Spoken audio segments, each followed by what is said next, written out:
Hello and welcome to this edition of the Beacon Hill Report. I'm Jim Marshall of the New Bedford Cable Network, and in studio today, State Representative Chris Markey taking his turn at the seat. How are you? Good. Thanks for coming in. Thanks for having me. Beautiful May day here as we gather. The weather's at least getting a little better, it seems. It's still a little chilly, but it's still getting better. Yeah, this morning, warm afternoon. And you're totally busy, so I appreciate you coming in. This is crunch time in a sense for the members of the legislature as you get down to the end of the fiscal year. Lots of things going on Beacon Hill. You're probably up there, what, at least 4 days a week, if not 5? No, not that bad. Not that bad? But the idea being that it's important to realize the time constraints.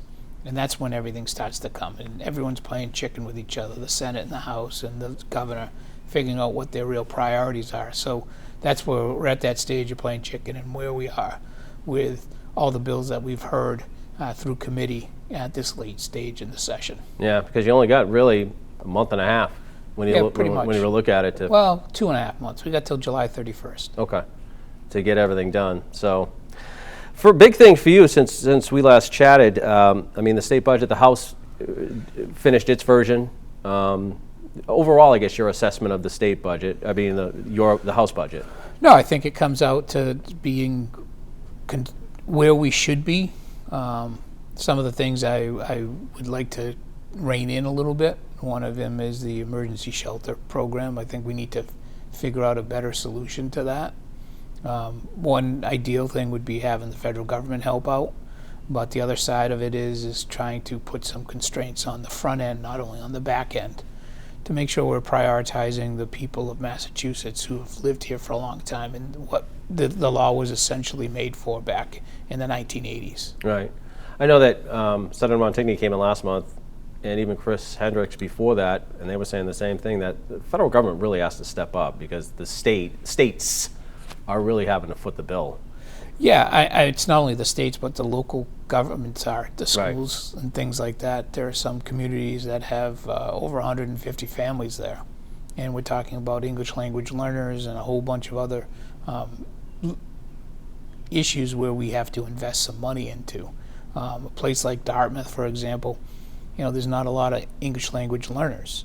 So, they have to set up, if there was a bunch of migrant families that came in, we would have to figure out an infrastructure for that within the school department to be able to handle that. I thought they did a very good job in the fall of last year. However, the families were removed and put, I don't know if they were in Quincy or spread out throughout the state. But I thought the town did a very, very good job of dealing with it. The superintendent was fantastic in getting all of that in a very quick time frame. One of the things that came up, obviously, that you folks had to deal with too, is revenue, while still up, wasn't where it was projected to be. Is that a concern as you're looking long term? Well, there's a few months where it wasn't where we expected it, but then we exceeded expectations in April. So those are all good signs. So we'll see what happens. I think there's one thing that I think we've done a pretty good job of is really having the balanced budget and going forward with that. Senator Rogers from Westport is the Ways and Means Senator, and the experience that our Ways and Means Chairman has is pretty extraordinary as well. So I think they're wise enough to know where we can spend and where we can invest. So I'm comfortable with that. I mean, I still think one of the things that has always bothered me was the millionaire's tax. I think it takes away the flexibility of the legislature and our responsibility. We've put it into the Constitution, and that, as a result, leaves us from being flexible.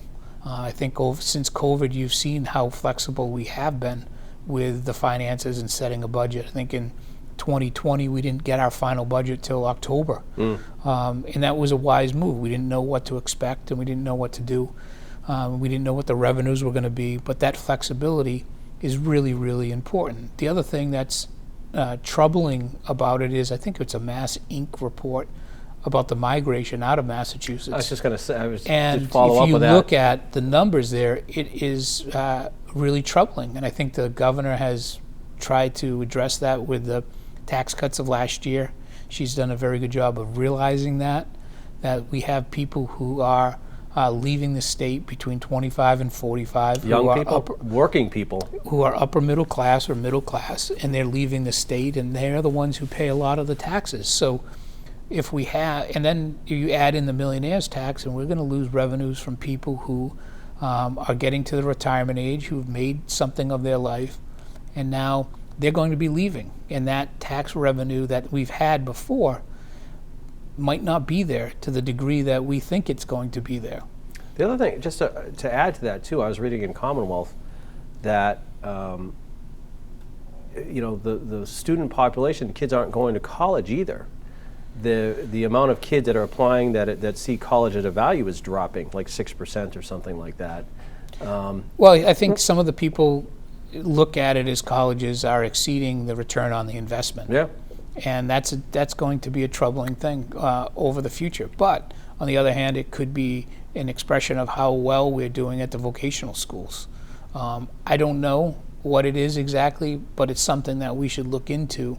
Not every kid needs to go to college. Not every kid wants to go to college. But I think parents are making those choices more on finances than on making the whole citizen, right? I mean, I think it's really important to have some liberal arts education. So yes, you can get trained for your job in college, but you also get these, what I describe as worldly experiences, so that we can perpetuate our society. I mean, we have to have people who are more civil. We have to have people who are understanding of different ways of living and different decisions people make. And I think having a better education allows that to happen, to become more acceptable. I think sometimes we get a little bit, there's a smaller group of people who are more politically correct. And I don't think that's a healthy environment to be in. I think what we need to do is really understand people a little bit better. And I think the college experience gives that to a great degree. But again, it's trying to figure out, why am I going to send my child to school if it's going to cost me $70,000 a year? Yeah. So we're talking $300,000 at the end of the day for a kid to go to college if you're paying the full boat. Right. That's a tough pill to swallow. Yeah. No, and it should be cheaper. It has to be cheaper in order to succeed. The other thing with the state too, I know that the governor earlier this year put on the hiring freeze, in the state for jobs. But does that hurt the state as far as getting work done, the work that needs to be done? I don't know. I think things have changed a lot. But yes, obviously you want to have an efficient government, and you want people to fill the gap for particularly the services that are required, whether it be at the registry of motor vehicles, any type of licensing and permitting. And then also for inspections. We want to make sure that all the elevators are inspected. We want to make sure that the environment is clean. So we need to make sure that those types of positions are full, rather than just middle management.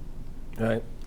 One of the things in the budget that I thought was interesting, at least from the Senate version to your version, the House version had more money for the MBTA, not as much as they want, but the House did put the money in there. The Senate really put more money in the regional transit authorities. You obviously the MBTA is going to be coming down here. We'll talk about that in a second, but the impact of the regional transit authorities, especially down here, is huge. Yeah, I think two things. One is no one ever gets everything that they want in the budget. It just doesn't happen. Right. Secondly is that I think when you look at the massive amounts of investments that are needed in the Boston area for the T, it is extraordinary. It's something that has been built up not in the last decade. It's 50 years. Cumulative, yeah. Yeah, but it's also the human resource infrastructure. We have had a perverse retirement system with the MBTA and a hiring process that was perverse, that cost us millions and millions of dollars. That's changed a lot since Governor Patrick, and then through Governor Baker and even Governor Healy trying to put restraints on those human resource sides of things. And now we're investing more into the rail and into the subway. As far as the regional transport, those are essential. I mean, getting people to move means people are working. And if people are working, people are happy. And I think when you look around New Bedford, you see a lot more buses moving around on a day-to-day basis than you have ever seen before. We just did a show with the CERTA and Eric Russo, the director. We left here and went downtown. By the end of the bus ride, it was full. The bus was completely full. No, I believe that. I see it. My office is right downtown. And I know some people say, well, the buses are never full, but when are you looking at? You're looking at a snapshot in time, and I can tell you that, sure, when it started, the bus was empty, because that's where it started. And then, but like I said, it must be frustrating for you from your standpoint when you hear all about, well, the T needs this much money, and you're looking at the impact that the Regional Transit Authority has on your communities. And well, they need money too.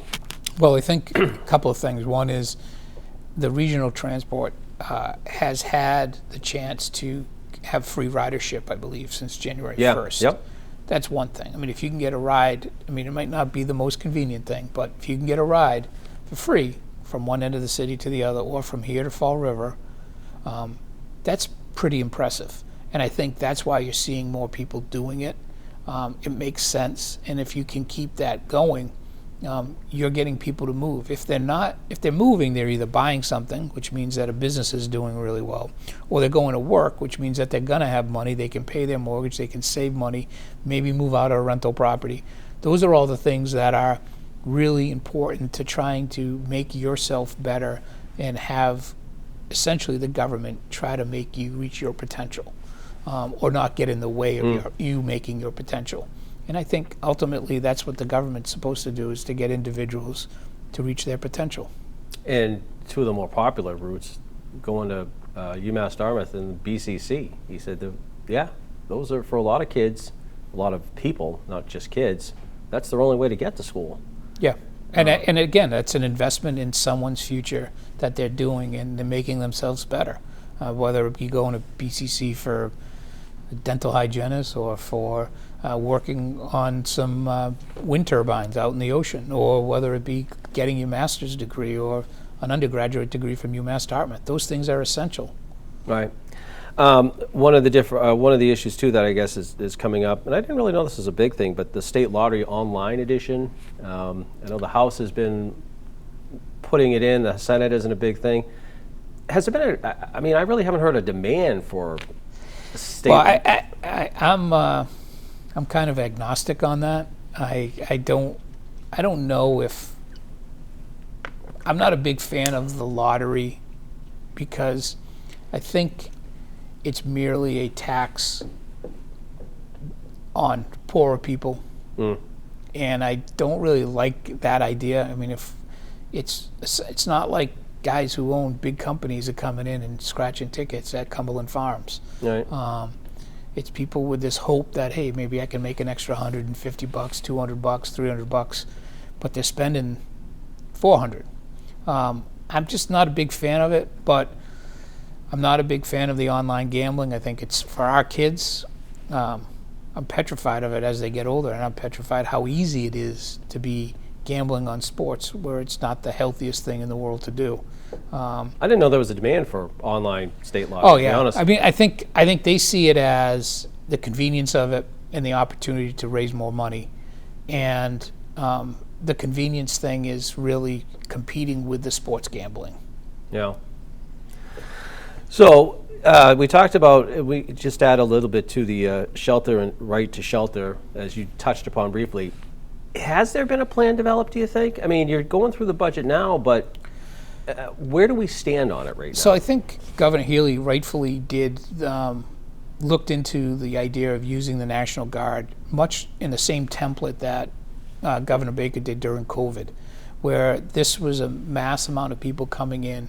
We needed to organize, and we did things probably that cost more than what they should. And it took care of the emergency that was there. And now we're reining that in, I think, and trying to set up a system within that where there's more reliance on already set up infrastructure where we can house people. And then also we can get them trained quicker, and we can try to get them employed quicker. The only thing I know, and correct me if I'm wrong, there's still a shelter, I believe, in South Boston that they set up. That's the only one that I know that. Well, that's what do they call it, the holdover center or something to that effect, before you even get into the program. Okay. So I think that, again, that goes back to, what was the program designed for? And the program was designed for residents of the Commonwealth to, in a time of crisis, to have a place to live. So if your house burned down, the Red Cross is there for the first 72 hours and they can be helpful. But after that, between 72 hours and 3 months from now, where they're trying to rebuild your house, they're trying to get your housing and all that, you need a place to stay. That's the idea behind it, essentially. I think this law is being used by the federal government to say, just ship everyone, and other states, ship them to Massachusetts because we'll pay for it. I think we need to rein that in. I think one of the requirements of having a 90-day resident requirement, with some exceptions of domestic violence or sexual assault or some other circumstance, but I think we need to really look at that and go back to the real purpose of it. We can't be the scapegoat for the federal government's decision not to do anything on their immigration policy. But again, I'm in the minority on that. I think most people at the State House think that the shelter program is essential, and whether you're from anywhere in the world, I don't think that's the responsibility of the state necessarily. Talk to me about housing in general for a second. Last time you were on, I watched the show, and you did talk about housing. There needs to be better. We need to do more to get more housing in the state, obviously here in our region too. Do you feel as though as the session coming to an end, did you address that in some way? I don't think we've addressed it enough. I think we will, even in the next 2.5 months. But I'm really troubled by the way the towns are reacting to the MBTA communities' requirements for housing and more condensed housing. A lot of them rejecting it. And that's a real problem. That's a real problem because we need suburbs like Dartmouth, Acushnet, Fairhaven, Westport to begin, Somerset, Seekonk, to begin to change some of their zoning and allow for newer ways to use your property, right? So accessory dwellings units, they call them ADUs, I think they're. So if you have a garage, you could add on a in-law apartment. And what does that mean if you're in Dartmouth? If you can do that as of right and not go through all the zoning requirements that are limited to that, your mom may live in the north end of New Bedford in a ranch. She's a widow now, and it would be nice to have her on the property. Right. But under the law, you can't do that right now because of the zoning in Dartmouth or Fairhaven. If we can incentivize the accessory dwellings, we could have someone move out of their house in the north end of New Bedford, their little ranch, and go into that house. What does that do? Well, it opens up a market in the north end of New Bedford for these ranches for someone who's renting a house on Plymouth Street in New Bedford. And now they can move up and actually have an asset, have a property, and move forward. I think that's how our parents got to where they are. That's how we got to where we are. We rent for a little bit, we buy a smaller house, and then we get a house that we think we can have our family grow up in. That seems to be the American dream. And once it stops now in the suburbs where people don't want it in their backyard. They don't want to have condensed housing. They don't want these things because then it may affect their neighborhood and the value of their house. We need to give up on that, and we need to realize that the population is growing, the need is there, and we have to address it in suburbia and in rural areas because that's what we have to do because New Bedford really doesn't have a lot more development. Right. And it's funny, I was up in New Hampshire a couple weeks ago. They have the same issues, housing-wise. They don't have enough housing up there. And you see, I was up in Keene, they're building some places, but they readily admit they don't have enough. Well, you see it in spurts, right? It's really quite amazing. If we have moments of brilliance in the legislature, we are able to provide incentives for people to do that. Then they get cut off. So if you go up to Route 24 and 495, that interchange on the northwest side, as you go up north on 495, you see a bunch of new condos there. And then on the left, I think there's some too. That's all development that happened as a result of incentivizing housing. And why is it there? Well, because it's a relatively easy access to the Mansfield commuter rail. It could go to Middleborough as well, and it could go to Bridgewater as well. And that's why they look at it and go, okay, this is where someone can live for 3 or 4 years in their 20s, mid-20s, save some money, and then move on to a house. Those things were great, but now we got to find even better ways to do those things. And I think housing is an essential part of the American dream. That's, we can raise the minimum wage. I think that I don't agree with that, because I don't think that creates wealth. Home ownership creates wealth, and that's where people can retire on and provide something for their kids when they pass on.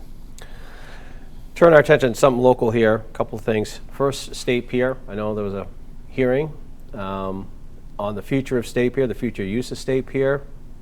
I know you went to it. What are your thoughts on where we stand? I know you said there's a lot of things that still need to be figured out. It's very complex, and many of the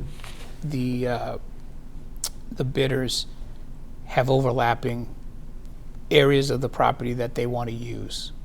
I think fundamentally is we got to go back to why we have the State Pier.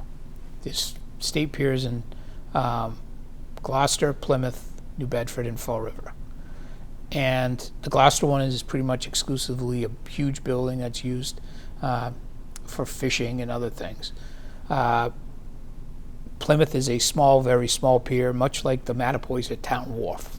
So it's that small. I was going to say, I've been to Plymouth 100 times, but I don't know you where wouldn't the State even Pier know is. it's there. Yeah. It's a couple fishing boats on it. And then Fall River has one big warehouse on it. Yep. We have clearly the most diverse, but fundamentally the purpose is it's a deep water port, one of the few in Massachusetts. It's got to be utilized a lot more for industrial cargo type and using the bulkhead in that nature. We use it great for Sea Streak. That works really, really well. Tons of people coming through New Bedford as a result of Sea Streak, and it's a wonderful opportunity for New Bedford, both to Nantucket and to the Vineyard. Then as you look at it, you say we should have some, my understanding of what we were really doing is trying to develop the far west side of the pier right along MacArthur Boulevard and try to have some retail area and a restaurant. The thing I was probably most impressed with was Steve Silverstein's restaurant in the southwest corner of the proposal. But I think, everyone has these grand ideas, but we need to make sure we still go back to the fundamental purpose of it, is to make sure that in a time of crisis, we have the opportunity for using the cargo. A classic example is the gentleman from the Maritime Terminal, which is just north of the bridge, spoke about, hey, he's had opportunities to bring in cargo because of the Baltimore bridge collapse. Mm-hmm. But he hasn't been able to sign up the boats because they're uncertain as to this process that we're going through. Years ago, that was probably 8 years ago, the city begged for us to get money for the refrigeration of the cargo area. Yeah. We got the money quickly. The Governor Bacon, Lieutenant Governor Polito got that, and we got it all set up. And now there's no cargo going there. It used to be Clementine's. I was going to say, we used to have that, 3 times a month that would be there. And it's not there anymore. They're not really marketing it for that. I have concerns that fundamental purpose of the State Pier is not going to be there. And again, I say it because in a time of crisis like the Baltimore Bridge collapse, it could give an opportunity, whether it be a pandemic and the supply chain is diminished, we could use it there, or in a time of war, we could use it as an opportunity to bring ships in and out. I don't know what's going to develop, but that's why we have it, and that's why it's a state asset. So we need to do a better job on our front in the state to do that. We have all these great ideas, but we really need to focus on what the fundamental purpose of it is. And everyone who got up there spoke about parking as being an issue. And if you got trucks coming in and out and you got parking issues, we need to deal with that. That's a very practical concern for anyone who's going to invest a significant amount of money, is how do we get people there? So there's a lot of issues to deal with. I like the idea, the enthusiasm of the people who were there, and their thoughtfulness. But I do think that we need to kind of focus on going back to what the purpose of that pier is. Well, I got a couple minutes left. Just touch quickly. Any concerns still with commuter rail? I know it's been delayed again. Yeah, it'll be, I think by the end of the year you'll see it, which is disappointing. Personally, I'd like to see it done by the time Bill Strauss leaves. I think Bill was essential to the whole process and got it over the finish line with he and Governor Baker. So I would like to see him still in office when it happens. Any update on Bliss Corner? It's going well. Haven't heard too much anything, but I know you've been working religiously on it. If you don't hear much, that means it's going pretty well. Okay. They had continue to clean up yards, and I think we're talking about this construction season going in and doing a few more and having the testing truck that we got from the EPA available. But I think people are seeing what has happened over the last 2 to 3 years and seeing the yards and the process that went through, that people are less concerned about getting it done. And I think some of the yards that I've gone by that were dug up are incredible. They look better than they were before. Have you been pleased with the way the state has handled it? Yes. You've advocated a long time on this, though. So DEP has been fantastic, and then the relationship I think I have with Congressman Keating and has developed a relationship with EPA. Last summer we had one particular property that was deep concern. Within 48 hours, within 24 hours, actually probably within 16 hours, we were on a Zoom with EPA, DEP, all the players, and figuring out exactly what we need to do to make sure we solve a particular crisis. And it was done. And I think everyone was pleased. So I'm happy with the way it's going. I'm not happy with trying to deal with who the responsible party is. I think that's going to be complex and require a lot of litigation. But I do believe that the cleanup part is done very well. Time-wise, you think people still finding stuff, or it depends on when people want the testing? The testing and figure out where we can line them up. I think that will be the answer. Is there a deadline for those people to do that? I don't think there is a deadline, but I think we're going to eventually just say we can't do this anymore for this reason. Right. Well, lots going on. Yeah. Thank you for coming in. I appreciate it. My pleasure. It's good to see you. We'll see you again before the end of the year, that's for sure. Yeah, you will. The math adds up. It does. I had to do that. That's going to do it for this edition of the Beacon Hill Report. I'm Jim Marshall of the New Bedford Cable Network. Thanks for watching, and we'll talk to you again soon.